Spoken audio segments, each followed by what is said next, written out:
So, you want to learn React? In this video, I will show you the main concepts you actually need to understand about React. And before we get technical, let's start with what problem does React solve? As you probably know, when the browser receives HTML, it creates something called the document object model, which is a tree-like structure that represents your website. Now, using JavaScript, you can change anything about this tree, which is great if you want to create interactive websites that actually respond to user actions. That means, as a user, we can click on buttons to make something happen on the website. But working with the DOM can get frustrating in bigger projects, because as a developer, we constantly have to query elements, update them, and when you want to create a new element, there are often quite a few manual steps involved. Because you are essentially constructing the UI with JavaScript instructions, instead of swapping it with markup. And that's where React comes in. React was created to make building user interfaces easier to manage, because React uses the so-called declarative approach. That means React will describe what the UI should look like, and not every tiny step of how to build it in the DOM. For example, in React you can say, show me a list of shopping items. You map over the array and return list items. With vanilla JavaScript, you would usually create the list element, create every single list item, set the text, append everything together, and then insert everything into the page manually. So both approaches work, but React often fits cleaner because you can focus more on the result, rather than on the step-by-step DOM instructions. That step-by-step way is often called imperative programming, and React is declarative. Now the main idea in React is that it works with components. A component is a reusable building block. You can think of it like your own custom UI element. For example, you create a navbar component, a product card component, a footer component, and then you can reuse these components wherever you need them. That is one of the biggest reasons React exists. And the cool thing about components is that in the code, a component is just a function that returns the UI you want to render. You can also pass values into components. These are called props, which is short for properties. Then you can use the props to make your components more dynamic and reusable. So instead of hard-coding the same content again and again, you pass different values into the same component. Now, as I said, a React component returns the UI you want to render. And the syntax we use for that is called JSX. JSX stands for JavaScript XML. The cool thing is you can mix JavaScript and HTML to build the user interface. When you want to use JavaScript values inside that JSX, you can insert them with curly braces. For example, you could pass a username into a component as a prop, and then show it directly inside a heading. Hopefully, you can already see how much easier this can make building complex interfaces compared to manually manipulating the DOM all the time. Now, another thing you will hear a lot around React is the term single-page applications, and what it means is that in React, we're essentially only working with one HTML page. And then JavaScript will take over and update the interface dynamically. So that means, for the users, it still feels like they're moving through different pages. But all of that is happening in one index HTML file. And we're just switching the components that are shown with React. That is also the reason why components fit in so well.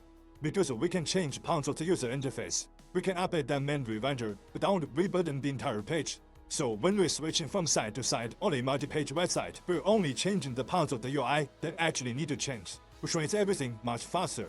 Now enough with the theory, how do we actually start a project with React? When you have an empty folder opened in Visual Studio Code, you can open a new terminal and type the following command: npm create vite add latest. To start a project with React, you need Node.js installed on your computer. Vite is a build tool that will ask you a few questions to generate the project setup. Here, I choose React as the framework and JavaScript as the variant. But as you can see, with Vite you can use all sorts of different technologies. Once that is done, we get a very basic React project. Vite has built this website you see here in the browser as a starting point for the project.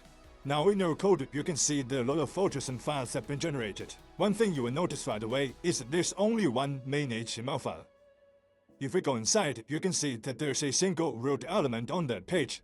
Now the entire app is rendered into this single root element on the page. And as you can see, this HTML file also includes the main.jsx file. So let's take a look at what is happening inside that file. It will import what it needs, creates the React root, and then renders the app component into the root element of the HTML file. So at the start, its job is mainly to connect your React code to the index.html file, because everything else is happening inside this app.jsx component. This is the main component you will usually work on first, and Vite automatically puts a lot of example code in here, just to show you how React works. This file is huge, but we actually don't need that for our own projects. So I usually delete everything inside this return statement. I also remove the example state and unnecessary inputs. Now you see, it already looks a lot simpler, because this add component is basically just a JavaScript function. We write the name with a capital letter, so React can recognize that this is a component and not a normal helper function. Inside the component, we return something. You return the JSX you want to show on the page. So essentially, we can write the HTML elements we already know. I could return a div element and an h1 tag with some text. The only thing that you need to be aware of is that some words in HTML are reserved to words in JavaScript that you cannot use. For example, the class attribute that we often use for CSS styling. If you want to use that one, you have to write class name, because class is a reserved keyword in JavaScript, and there are a few other examples too. But these are only tiny differences. Now above the return statement, you can write the JavaScript that handles your logic. So you can create variables, write functions, or prepare your data, and then use all of that inside your JSX. Whenever you want to use a JavaScript value, you have to use curly braces. Now probably the most important concept left to talk about is state. We use this all the time, but how does it work? State is data that can change over time. And when the data changes, React updates the UI for you. Let's see this in practice by putting a counter that counts up when we click a button. First, we import something called useState from React. This is a React hook that lets a component store changing data.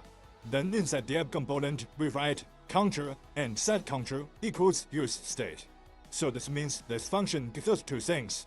The first one is the current state value, which is counter. The second one is a function that we use to update the value, which is setCounter. So you can think of it like counter is the count number and setCounter is the tool React gives us to change that number. Now inside the JSX, we want to display the count value inside a heading. So we just write counter inside curly braces. And below that, we need a button that will increase the counter when it's displayed. Let's use the onClick event for that. Here we pass a handler function. Let's just call it increaseCounterHandler. And of course, we have to define that function.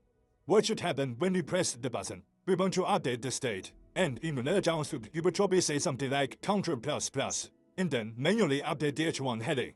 But that would be the imperative way of thinking. In React, we use the declarative way. This means we update the state using the function we got from the useState hook, setCounter. Here we set a new value to counter+1. So every time this function runs, the counter goes up by 1. This means the state is updated, which will automatically cause React to re-render the component. And this is important so the change actually happens on the website. Now when the user clicks the button, the counter goes up.